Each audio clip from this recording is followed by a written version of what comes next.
بسم اللہ الرحمن الرحیم۔ السلام علیکم کلاس، کیسے ہیں آپ سب؟ امید کرتی ہوں خیریت سے ہوں گے۔ آج ہم اپنے لیکچر کا پارٹ نمبر 2 لے کے آئے ہیں جو کہ تفسیر ہے۔ پچھلے لیکچر جو ہم نے کیا تھا اس میں ہم نے کیا تھا ترجمہ، باب محاورہ اور اس کے عربی قواعد۔ اس میں ہم نے کیا تھا آداب معاشرت کے حوالے سے آیت نمبر 63 سے لے کے 67 تک اور آیت نمبر 72 سے لے کر 75 تک۔ تو آج ہم اس کا نیکسٹ پارٹ کرنے والے ہیں۔ جو نیکسٹ پارٹ ہے اس میں کیا ہے؟ اس میں تفسیر ہے۔ تفسیر بہت لینتھی ہے تو اس کو ہم شارٹ طریقے سے کرنے کی کوشش کریں گے تاکہ آپ کو اس کو ایزیلی سمجھایا جا سکے اور آپ کو اس کی سمجھ آ جائے۔ اس کے علاوہ ڈسکرپشن میں بھی میں اس کو مختصر طور پر ڈال دوں گی تاکہ آپ کو یہ سمجھنے میں آسانی ہو کہ اس میں کیا چیزیں جو ہیں وہ امپورٹنٹ ہیں جو آپ نے کرنی ہے۔ اس کی آج ہم ریڈنگ نہیں کریں گے، اس کو آج ہم رینڈملی پڑھیں گے کہ اس میں کیا کیا چیزیں زیادہ امپورٹنٹ ہیں۔ ویسے آپ نے اس کو سارا کرنا ہے، ٹائم شارٹ ہونے کی وجہ سے اس کو ہم لینتھی نہیں کریں گے۔ ان آیات مبارکہ میں اس کی تفسیر کچھ اس طرح سے ہے کہ ان آیات مبارکہ میں آداب معاشرت بیان کیے گئے ہیں اور یہ مومنوں کے صفات بھی ہیں، اس لیے آیت وار ان کی صفات بیان کی جاتی ہیں۔ آیت نمبر 63 جو ہے وہ مومنین کے چال کے حوالے سے ہے اور اس کی ہیڈنگ بھی اسی حوالے سے بنے گی۔ اس میں کتنی چیزیں بتائی گئی ہیں؟ اس میں 2 چیزیں بتائی گئی ہیں۔ تفصیل اس کی جو ہے سورہ فرقان مکی کی صورت ہے، ٹھیک ہے۔ اس میں مخالفین کے مختلف اعتراضات کا جواب دیا گیا ہے۔ مومنین کی اخلاقی خوبیاں بیان کی گئی ہیں۔ مومنین اور کافروں کو دونوں کو آمنے سامنے انسانوں کو پرکھنے کا ایک معیار بتایا گیا ہے، ٹھیک ہے۔ اور مومنین کے سامنے کی طرح اس طرح کہ وہ اپنے آپ کو اس معیار کے مطابق ڈھالیں اور کفار کے سامنے اس طرح اور اس معیار کے مطابق پرکھ کر دیکھ لیں کہ کون صحیح راہ پر ہے اور کون غلط۔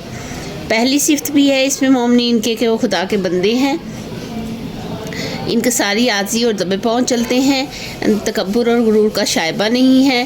اس کے علاوہ سلیم الطبع اور نیک فطرت انسان ہے، یہ دوسری خوبی ہے۔ مومنین کی چال ایسی ہوتی ہے جس میں عاجزی اور انکساری تو ہوتی ہے لیکن وہ مضبوط قدم رکھتے ہوئے چلتے ہیں، ٹھیک ہے۔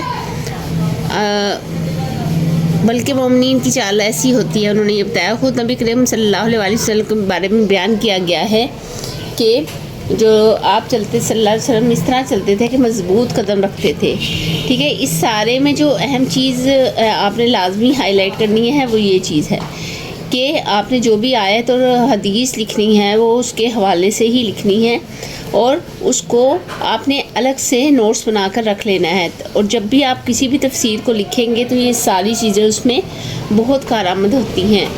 جہلا سے انداز گفتگو، جو دوسری ہے اس کی آیت ہے، دوسرا اس کا ہیڈنگ بنتی ہے، وہ جہلا سے انداز گفتگو ہے۔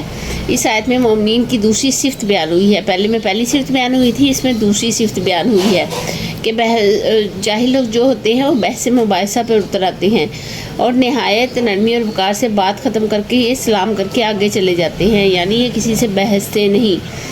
یہاں پر جاہل سے مراد کم علم اور بے علم شخص نہیں بلکہ وہ شخص ہے جو بحث مباحثہ کرتا ہے، وہ جاہل ہوتا ہے۔ بدتمیزی اور بد اخلاقی پر اتر آئے اس کو جاہل کہا جاتا ہے کہ نہ کہ اسے عالم یا پڑھا لکھا کہا جاتا ہے، ٹھیک ہے۔ رحمان کے بندوں کا طریقہ یہ ہوتا ہے کہ گالی کا جواب گالی سے اور بہتان کا جواب بہتان سے نہیں دیتے بلکہ حتی الامکان حد تک بات کو سلجھانے کی کوشش کرتے ہیں۔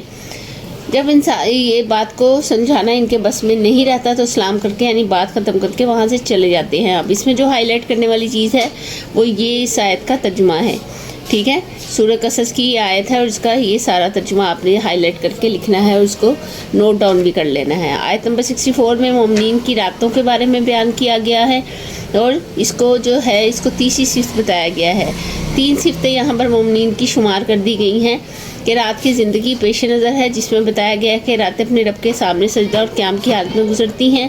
اہل جہالت کی طرح ان کی راتیں لہو لعب، عیاشی، ناچ گانوں اور افسانہ گوئیوں میں نہیں گزرتی بلکہ اس کے برعکس یہ معاشرے کے ایسے لوگ ہوتے ہیں جو اپنی راتوں کو کھڑے بیٹھے لیٹے ہر حالت میں خدا کی عبادت کرتے ہوئے گزار دیتے ہیں۔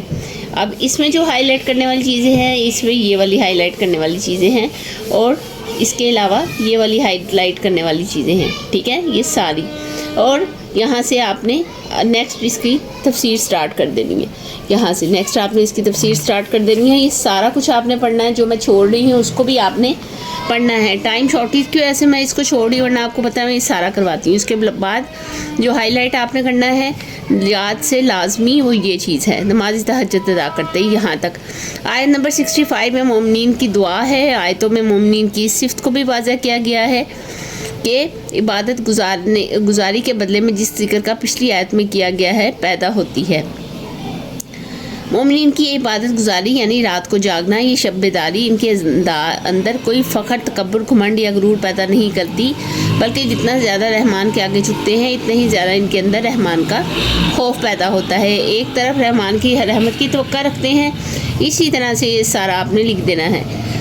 آگے اس کو ہائی لائٹ کرنے والی جو چیز ہے, جہنم کی اس آگ سے بچو جس کا ایندھن لوگ اور پتھر ہیں. یہ انڈر لائن میں کر رہی ہوں, یا آپ نے اس کو نوٹ ڈاؤن کر لینا ہے اور اس کو اچھے سے یاد کر لینا ہے. ہر تفسیر میں بار بار کہہ رہی ہوں یہ آیات آپ کے کام آئیں گی. جب آپ کو یہ اچھی سے یاد ہوں گی تو آپ کی جو تفسیر ہے بہت زیادہ اٹریکٹیو ہو جائے گی اور سمجھنے والی ہو جائے گی. آیت نمبر 63 میں جو ہے وہ ہے جہنم برا ٹھکانہ ہے. اب یہاں جہنم کے بارے میں بار بار جو چیزیں ہم پڑھتے آئے ہیں اس کے بارے میں جو اہم چیز نوٹ ڈاؤن کرنی ہے وہ مولانا امین حسین احسن اصلاحی کے صاحب کے مقام اور عارضی ٹھکانہ اور مستقر سے مستقل ٹھکانہ مراد لیا گیا ہے. ٹھیک ہے, اب یہ کیا لکھ رہے ہیں یہ آپ نے ہائی لائٹ کرتے ہوئے یہ چیز لکھ دینی ہے. یہاں پہ جو بھی یہ لکھا ہے یہ چیز لکھ دینی ہے.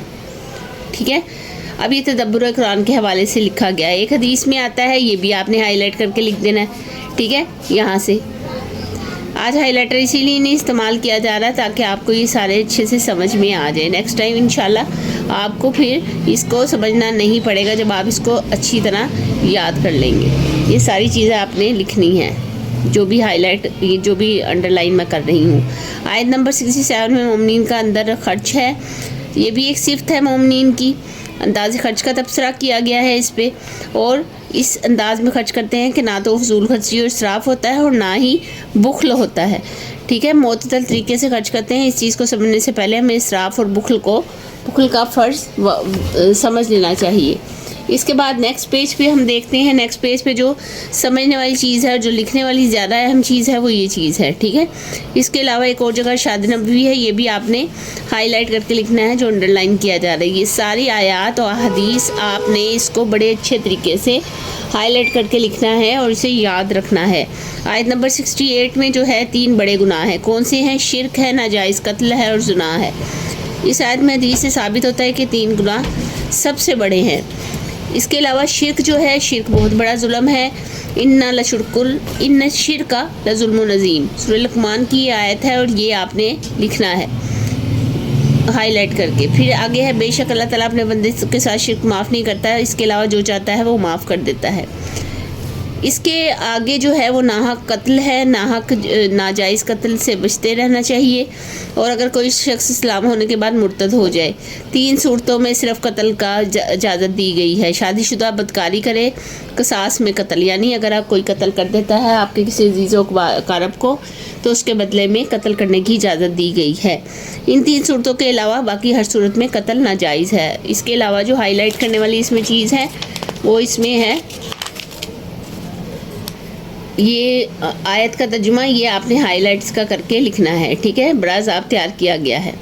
آگے ہے زنا تیسرا گناہ بتایا گیا ہے. اس میں یہ والی چیز آپ نے لکھنی ہے جو انڈر لائن کی جا رہی ہے, یہ آپ نے لکھنی ہے.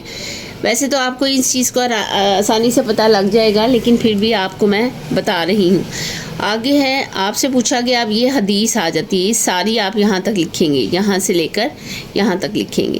آیت نمبر 69 ہے, یہ آپ لکھیں گے ساری. اس میں جو اہم چیز ہے وہ یہاں سے ہے, تفہیم قرآن میں ہے. دعا یہ کہ اللہ تعالیٰ ہم سب کو عذاب سے بچا لے. اور یہاں سے 1000 یہ یہاں سے مولانا مودودی فرماتے ہیں, یہاں سے لے کے لاسٹ تک آپ سارا لکھیں گے. یہ سارا آپ لکھیں گے. انڈر لائن پھر بھی میں کر دیتی ہوں تاکہ آپ کو یہ سمجھ میں آ سکے.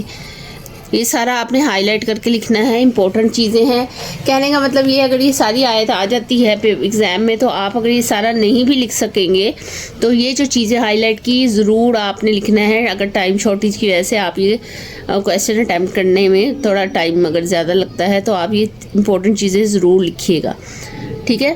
اس کے بعد آ جاتے ہیں اگلا آیت نمبر 70 قبولیت دعا.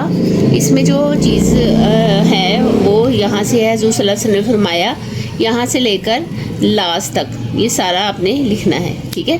یہ سارا آپ نے لکھنا ہے. آگے آ جاتے ہیں آیت نمبر 71 پہ.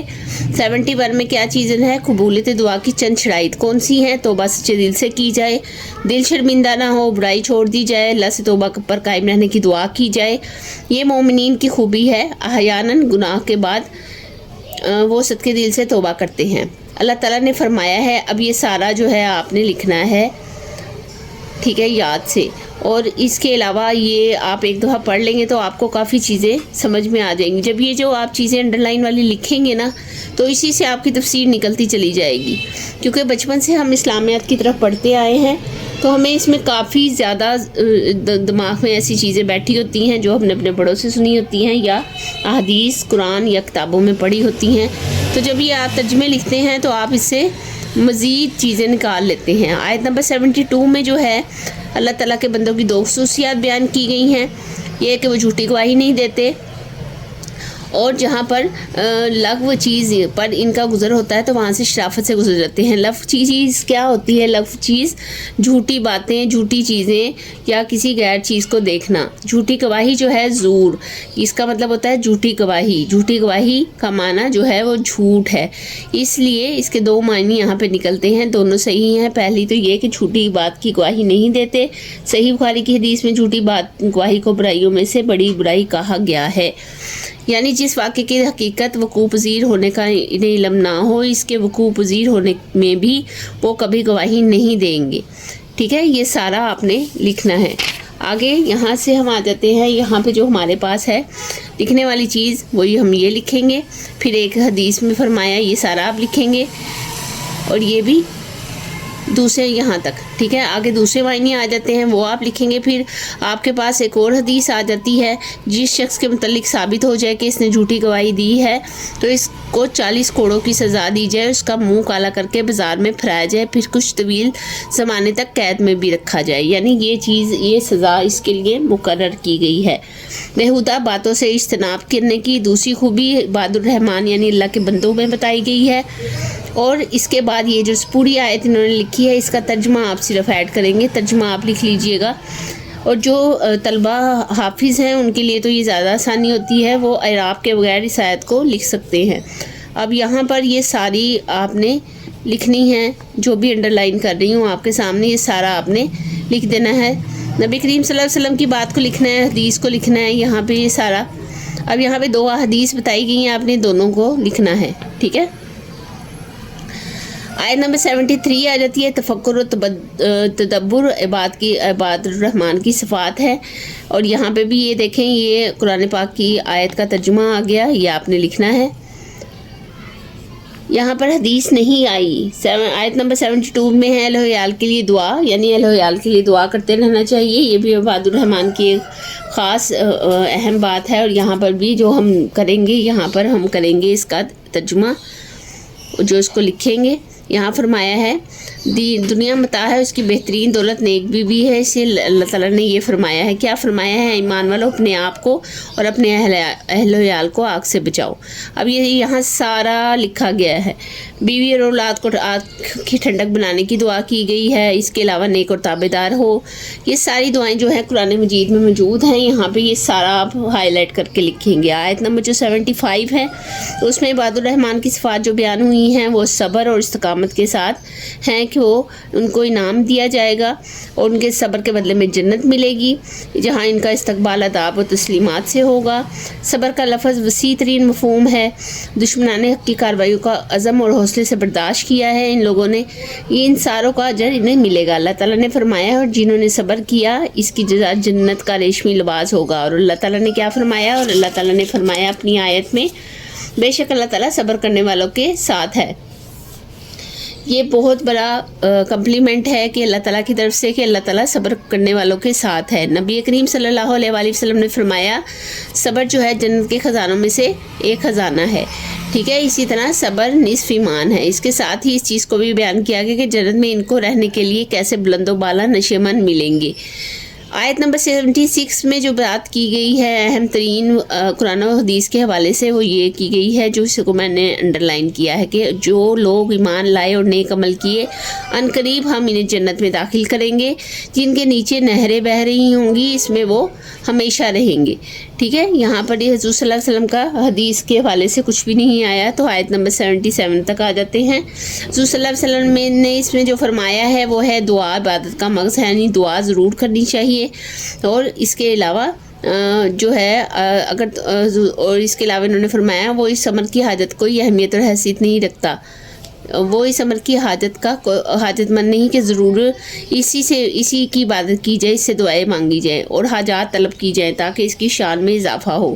اگر تم اس کی بندگی نہ کرو گے تو اس سے کچھ نہیں بگڑے گا، البتہ تمہیں اس کی سزا ضرور ملے گی اور بہت جلد ملے گی۔ یہ ساری چیز آپ لکھیں گے، اس سے تفسیر آپ کی جلدی کرنے میں آسانی ہوگی۔ اگر آپ کے پاس لاسٹ والا ہی کویسچن رہ جاتا ہے اور آپ کے پاس تفسیر کا مارجن نہیں ہے تو جو چیزیں میں نے آپ کو بتائی ہیں اسے آپ ہائی لائٹ کر کے لکھیں گے تو آپ کے کافی اچھے مارکس آنے کی امید ہے۔ یہ دیکھیں یہ بہت لینتھی ہے تو آپ اس کو پڑھنے میں بہت زیادہ ٹائم لگ سکتا ہے، جیسے ابھی پڑھانے میں میں نے اسے زیادہ نہیں تفصیل سے پڑھایا پھر بھی کافی وقت لگ گیا، تو آپ پچھلا باب محاورہ ترجمہ اور جو ہے لفظی ترجمہ کریں گے اور تفسیر بھی اس کی کریں گے اچھے طریقے سے تاکہ اس کویسچن جو ہے اچھے طریقے سے اٹیمپٹ ہو جائے، کیونکہ یہ ایگزام میں 2 بار آ چکا ہے۔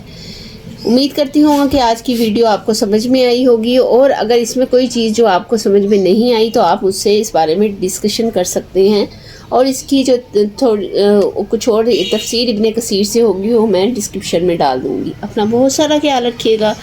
نیکسٹ ویڈیو میں نیکسٹ لیکچر کے ساتھ آپ کی خدمت میں ایک بار پھر سے حاضر ہوں گے، تب تک کے لیے اللہ حافظ۔